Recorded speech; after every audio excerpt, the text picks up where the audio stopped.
제가 어릴 적에는 교회라고 하면요, 일단 존경의 대상이었죠.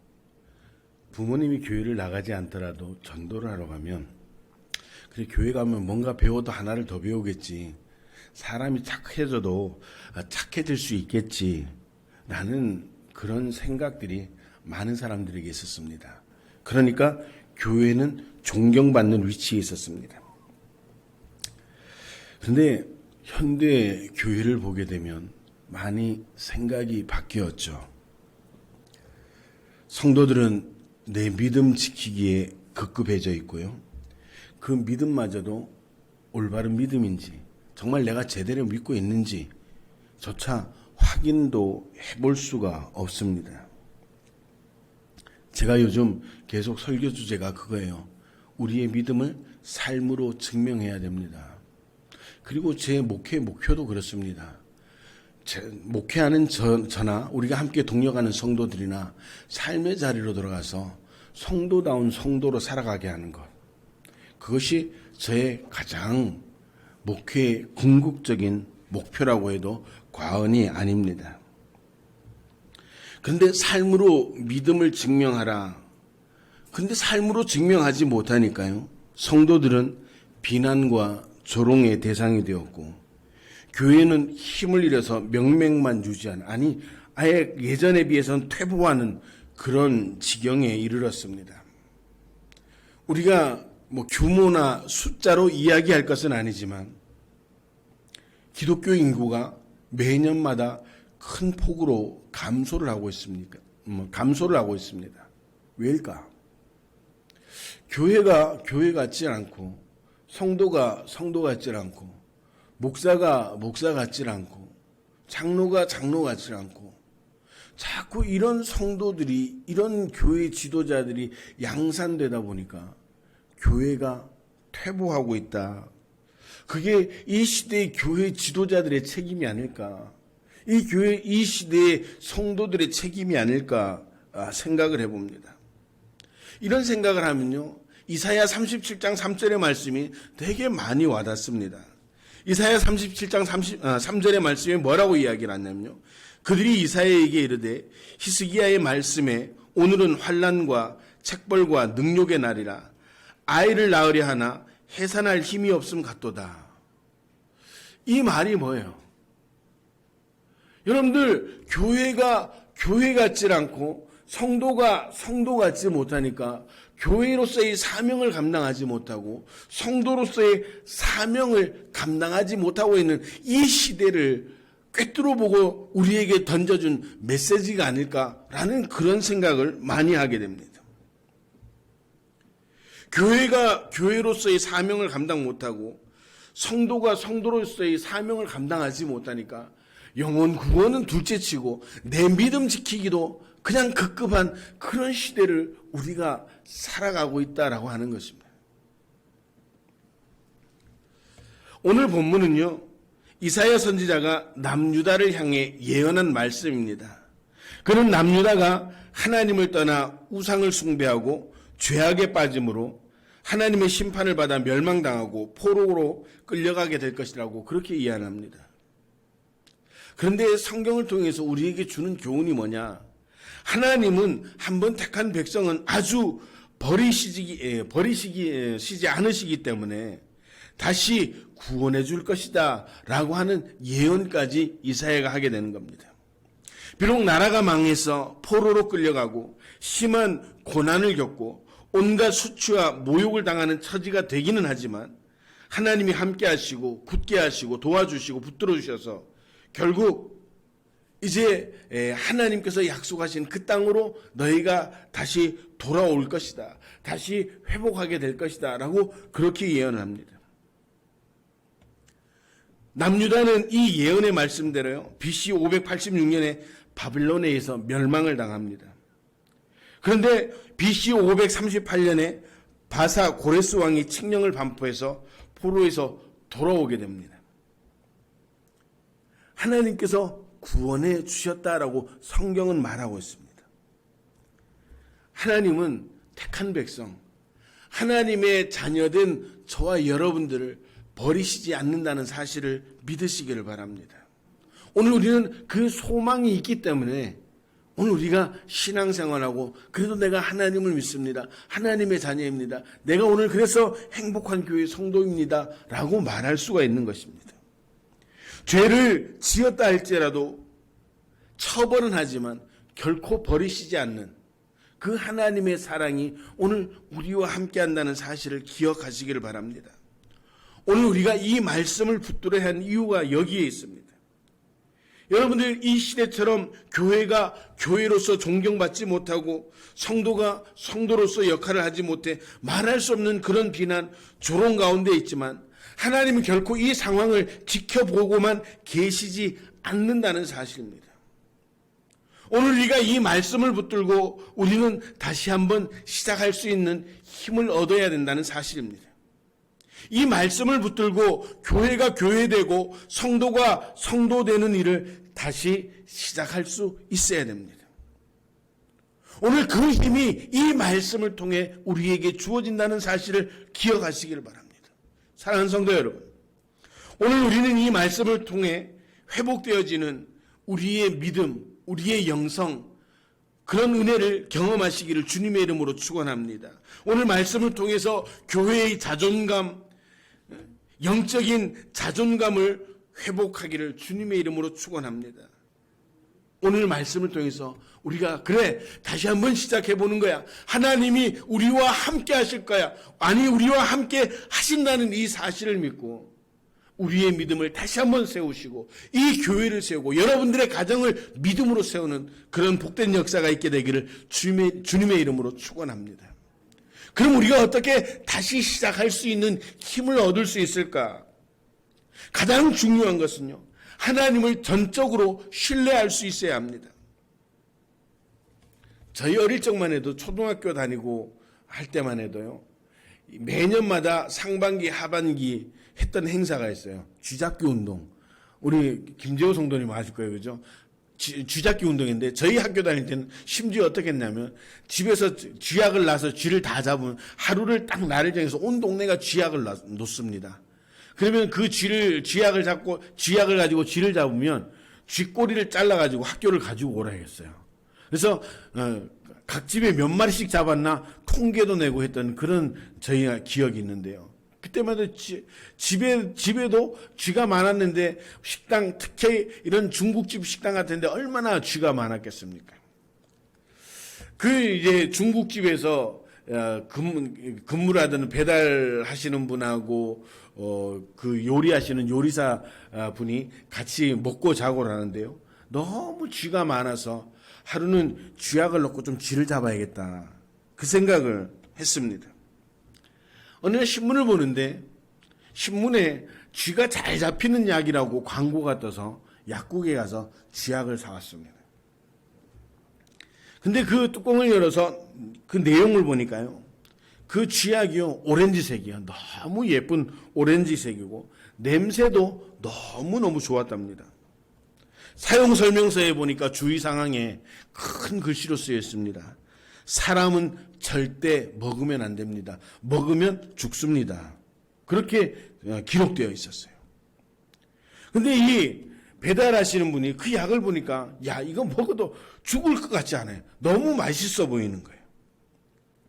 야, 이렇게 색도 예쁘고 냄새도 좋은데 이거 먹고 쥐가 죽을 수 있겠어? 내가 한번 먹어볼까? 그러니까 그 옆에 계시던 그 요리사가 야, 여기 사용 설명서에 먹지 말라는데 그걸 왜 먹으려고 하냐? 아니, 이건 안 죽을 것 같아. 그래가지고 약을 직접 먹었답니다. 죽었을까요? 살았을까요? 죽었어요.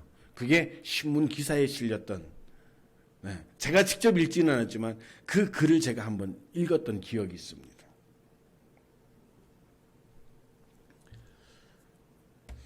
아무리 자기들 생각에 보기에 그럴듯해 보여도 설명서의 지시사항은 지키라고 있는 것입니다. 우리도 우리의 신앙도 마찬가지입니다. 절대로 하나님의 말씀을 시험해서는 안 된다는 것입니다. 아무리 내 생각, 내 감정, 내 의지가 말씀과 반대되고 야, 이건 내 경험상으로도 이건 아닌 것 같아 라고 생각된다고 할지라도 우리는 그 말씀을 신뢰하고 그 말씀대로 살아가야 된다는 것입니다. 오늘 본문에 유다가 포로로 잡혀가면서 하나님의 진노하심 가운데 놓이게 된 이유가 다른 것이 아니라 그들이 하나님의 말씀을 신뢰하기보다는 자기들의 생각에 빨랐고 자기들의 지식을 더 신뢰했습니다. 그것이 하나님 앞에 큰 교만이 되었기 때문에 이제 하나님은 그들을 바벨론이라고 하는 그 방망이를 통해서 자신들이 얼마나 약하고 보잘것없는 존재인가를 하나님께서 깨우쳐 주신 거예요. 지금까지 국가를 경영해 오면서 이때는 강한 나라에 붙고 이때는 저 나라에 붙고 그런 경험들이 그렇게 많았었습니다. 그리고 그런 상황이 닥치자 하나님 앞에 기도하고 하나님을 신뢰하기보다는 자신들의 경험에 의지해서 큰 나라에 붙기 시작했습니다. 그런데 하나님은 더 강력한 국가를 세우시고 그 더 강력한 국가를 통해서 이스라엘을 하나님께서 때리셨다는 것이죠. 아, 그렇구나. 우리의 경험이 별것이 아니었구나. 정말 하나님의 말씀을 의지하고 하나님의 말씀을 신뢰하고 살았어야 되는데 우리가 그동안 너무 경험 따라 사는 그런 보잘것없는 인생이었구나. 그렇게 깨닫기 시작했습니다. 그리고 바벨론 강가에서 그들이 시를 지어서 하나님 앞에 기도하고 회개하고 찬양했던 것을 우리가 성경을 통해 볼 수가 있습니다.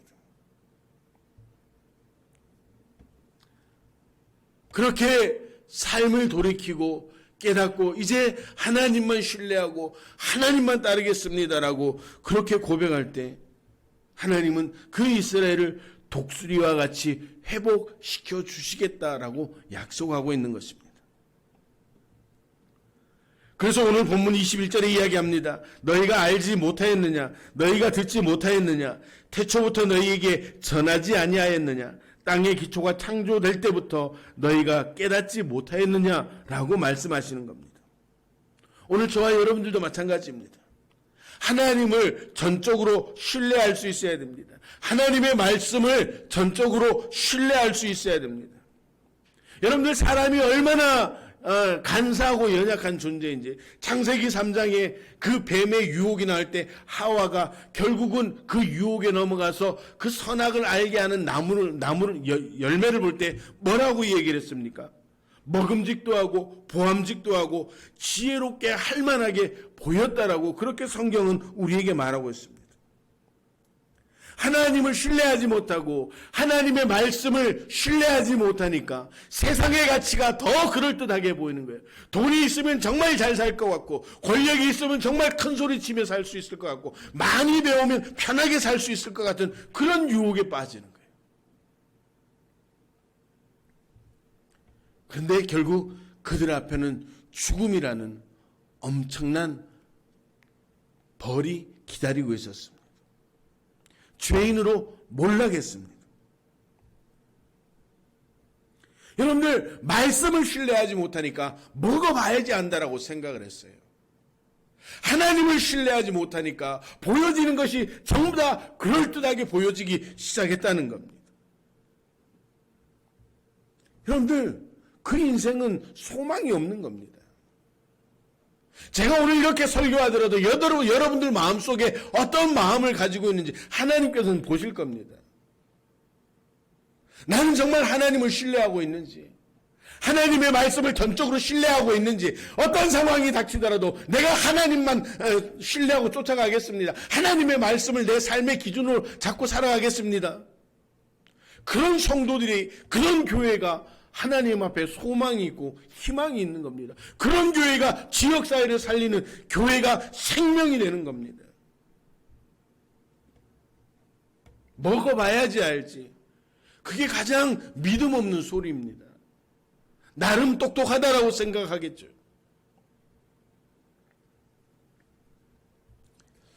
오늘 하나님은 우리가 그렇게 하나님을 신뢰하기만 하면 우리를 독수리와 같이 높이 회복시켜 주시겠다고 약속하시는 것입니다. 내 생각, 내 계산법을 가지고 삶을 살아가는 것이 아니라 전적으로 하나님을 신뢰하고 하나님의 방법으로 우리가 삶에 최선을 다할 때 우리 삶을 다시 시작할 수 있는, 우리 신앙을 다시 시작할 수 있는 힘이 생겨나게 되는 줄 믿으시기를 바랍니다. 저는 우리 행복한 교회 성도들이 그렇게 하나님만 신뢰하고 하나님의 말씀만 신뢰할 수 있는 그런 성도들이 되어지기를 주님의 이름으로 축원합니다. 그래서 우리의 삶에 정말 하나님의 말씀대로 하나님께서 이 성경에 기록된 대로 증명해 주시는 그런 능력 있는 성도, 이 시대에 살아계신 하나님을 증명할 수 있는 그런 성도, 그런 교회가 되어지기를 주님의 이름으로 축원합니다. 먹어봐야지 알지, 경험해봐야지 알지, 만져봐야지 알지. 그 생각에서부터 우리는 이미 패배하고 조롱의 대상이 된다라고 하는 사실입니다. 오늘 우리가 정말 하나님 앞에서 다시 시작하기 위해서는 하나님을 신뢰할 수 있어야 됩니다. 하나님의 말씀을 정말 내 삶의 기준으로 삼을 수 있을 만큼 그런 믿음이 있어야 됩니다. 비록 그 말씀이 나에게 유익이 되지 못하고 내게 손해를 끼친다고 할지라도 여전히 우리가 그 말씀을 신뢰하고 나아갈 때 우리의 삶에 성도다운 성도로 세워지는 그런 귀한 은혜가 있게 되는 줄로 믿으시길 바랍니다. 그런 은혜와 그런 역사가 충만하게 되기를 주님의 이름으로 축원합니다. 그리고 우리가 새롭게 시작하기 위해선 겸손할 수 있어야 됩니다. 성도들은요, 어느 누구에게도 교만하다라는 인식을 심어주어서는 안 됩니다. 누가 평가를 하든지 간에 저 사람들은 정말 겸손한 사람이야 라고 평가를 받을 수 있어야 됩니다. 여러분들, 교만은요, 마귀가 시험하는 조건이 되고요, 귀신을 불러들이는 능력이 되고요, 하나님의 도움을 구할 수 없는 자리로까지 이끌어낸다는 사실입니다. 유다는 교만해져서 하나님의 지혜와 능력을 의지하지 않고 자신들의 지혜 그리고 생각, 지식을 의지해서 하나님을 거슬리기 시작했습니다. 그러기에 하나님은 귀인들을 패하시며 23절을 보면요, 귀인들을 패하시고 세상의 사사들을 헛되게 하신다라고 말씀하고 있습니다. 그들의 거만과 교만이 행하는 것을 책망하시는 겁니다. 우리가 잘 알고 있는 미국 땅 어떻게 생겨났습니까? 영국에서 죽음을 각오하고 그 아메리카 대륙으로 넘어온 아주 청교도들이 그 미국을 이루었습니다. 그들은 목표는 딱 하나였습니다. 제대로 된 신앙생활을 하자. 제대로 우리가 하나님을 믿어보자. 그 신앙의 자유를 위해서 아메리카로 이주를 했습니다. 죽음의 위협이 있었고요, 굶주림의 고통 속에 있었지만 그들은 하나님을 의지했습니다. 그래서 그들은 학교보다 교회를 먼저 세우고 말씀을 가르치고 철저히 하나님의 말씀으로 산다는 정신을 가지고 포기하지 않았습니다. 그리고 개척 정신을 가졌습니다. 그 초기의 그 미국 청교도의 정신이 달러에 잘 나와 있잖아요. 달러에 뭐라고 나와 있습니까? 우리는 하나님을 믿는다.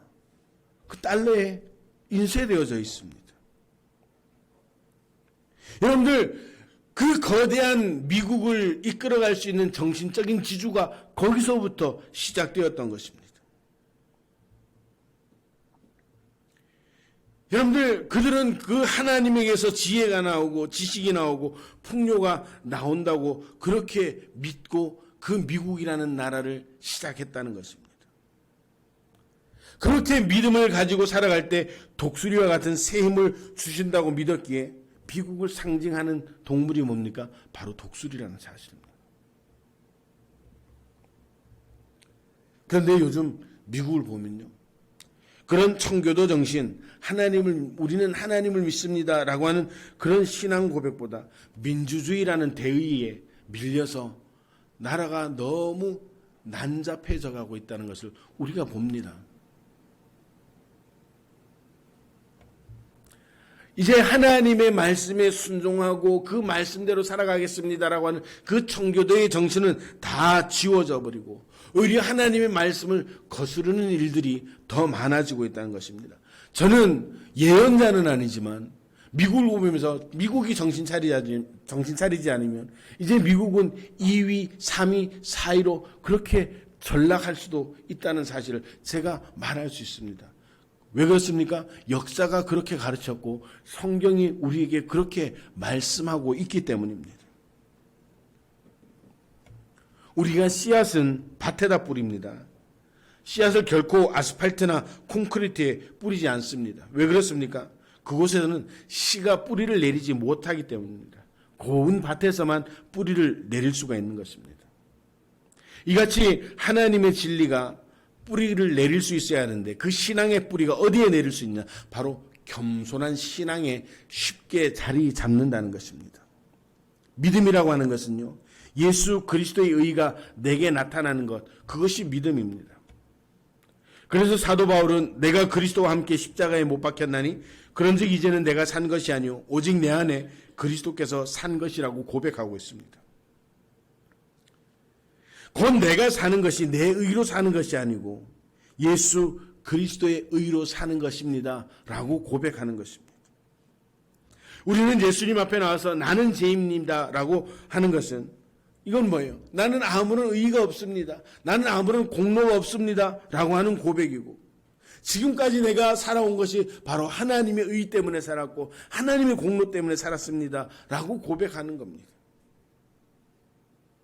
오늘 이 고백이 저와 여러분들의 고백이 되어야 하는 줄로 믿으시기를 바랍니다. 이 겸손한 고백이 우리를 다시 시작할 수 있는 힘과 능력이 되어주는 겁니다. 하나님은 이렇게 겸손한 자를 들어서 강한 자들을 꺾으시고 부끄럽게 하신다고 성경에 누누이 말씀하십니다. 지금 우리는 교회라고 하는 이 공동체의 힘을 빌어서 힘을 행사하려고 해서는 안 됩니다. 요즘 많은 교회들이 그렇게 규모의 교회를 가지고 여론을 움직여가고 사회를 움직여가려고 합니다. 어떤 특정한 분을 이렇게 제가 직접 언급해서 그렇습니다만 그 청교도 하시는 그 목사님 누구예요? 며칠 전에 신문에 보니까 그렇게 알박기에서 80몇 땅인가요? 그거를 500억을 넘게 받게 되었다. 그렇게 기사가 나더라고. 과연 그게 정당한가? 과연 그게 교회로서 해야 할 일인가? 힘으로 밀어붙이고 규모로 밀어붙여서 그렇게 자신의 뜻들을 관철하는 게 그게 하나님의 뜻일까? 물론 제 의견에 이견이 있으신 분들도 있을 겁니다. 근데 제가 말씀을 묵상하고 제가 기도하는 가운데 마음에 받는 감동이 그거라는 거예요. 지금 많은 교회들이 그런 규모를 가지고 그렇게 세상을 움직이려고 하고 있지 않습니까? 여러분, 로마 제국을 넘어뜨린 그 초대교회는요, 규모라고 하기엔 너무 미약한 사람들이었습니다. 그들은 힘으로 밀어붙이지도 못했습니다. 그들은 가진 것이 없어서 로마 제국의 지도층에 한가할 수 없는 사람들이었습니다. 그런데 그 대로마 제국이 기독교 앞에 쓰러졌다는 사실입니다. 뭐 때문에? 믿음 때문에. 삶으로 그들이 믿음을 증명할 때 그 거대한 로마 제국이 기독교 앞에, 예수 그리스도 앞에 무릎을 꿇었다는 사실입니다. 제가 너무 심각하게 얘기하나요? 요즘 정말 너무 답답한 마음을 느껴요. 과연 교회가 이래서 되는가? 다른 교회를 욕하는 건 아니지만 우리 교회를 보면서 정말 지금 우리 교회가 제대로 가고 있는 게 맞는가? 우리 성도들이 제대로 믿고 있는 게 맞는가? 그런 생각을 요즘 너무 많이 하게 되었습니다. 그래서 다시 시작할 수 있는 힘을 하나님으로부터 공급받아야 된다라고 하는 그런 결론에 도출하게 되었습니다. 우리는 교회라고 하는 이 공동체의 이름을 빌어서 힘을 행사하려고 해서는 안 됩니다. 우리의 정당성을 외치고 그들과 대적하려고 해서는 안 됩니다. 저는 사실 지금 이 2022년도 한국교회, 우리 교회를요, 생각을 해보면요, 지금은 교회가 나서서 뭘 해야 할 때가 아니라 자숙해야 될 때라고 생각합니다. 그동안 너무 잘못 믿어온 우리의 믿음을 한번 돌아보면서 이제 다시 시작할 수 있는 힘을 우리가 받아야 되는 그럴 때가 아닌가 생각을 해봅니다. 제 생각입니다. 하나님과 저만의 관계에서 느껴지는 겁니다. 성경은 이야기합니다. 하나님은 하나님의 백성을 때리기도 하지만 싸매어 주시고 치료해 주신다라고 하는 그 말씀을 저는 100% 신뢰하고 믿습니다. 이제 우리는 겸손하다는 것은요, 하나님의 뜻을 존중하는 겁니다. 그리고 하나님의 뜻을 신뢰하는 겁니다. 그리고 하나님의 말씀이 이루어지기를 우리가 노력을 해야 된다는 것입니다. 오늘 우리 다시 시작해 봅시다. 그 힘을 하나님으로부터 받아봅시다. 사랑하는 성도 여러분, 환난과 책벌과 능욕의 날에 아이를 낳으려고 해도 해산할 힘이 없는 이 시대의 교회와 성도들이, 아니 우리들이 하나님을 더욱 신뢰하고 겸손하게 하나님의 뜻을 기다리고 하나님께서 일해 주실 것을 기대하면서 엎드려 기도해야 될 때, 그렇게 기도할 때 하나님은 우리에게 다시 일어설 수 있고 다시 시작할 수 있는 힘을 부어주십니다. 그런 은혜가 우리에게 임하게 될 것입니다. 하나님께서 우리로 하여금 삶을 통해 믿음을 증명하고 말씀의 가치를 증명할 수 있게 하셔서 교회가 교회되는 그런 복된 역사로 충만하고 성도가 성도되어서 존경받을 수 있는 날이 다시 회복될 수 있다는 사실을 기억하시고 믿으시길 바랍니다. 함께 그날을 기대하면서 우리 함께 하나님을 신뢰하고 겸손하게 엎드려 기도할 수 있는 저와 여러분들 되시기를 주님의 이름으로 축원합니다. 우리 행복한 교회가 그렇게 되어지기를 주님의 이름으로 축원합니다. 오늘 우리가 하나님을 더 신뢰하고 하나님께서 부어주실 은혜를 기다릴 수 있는, 겸손하게 기다릴 수 있는 성도가 되시고 교회가 되어서 이제 2022년도 또 2023년도 다가올 모든 시간에 새롭게 주님의 이름으로 일어서고 시작할 수 있는 그런 교회, 그런 성도가 되시기를 주님의 이름으로 축원합니다. 기도하시겠습니다.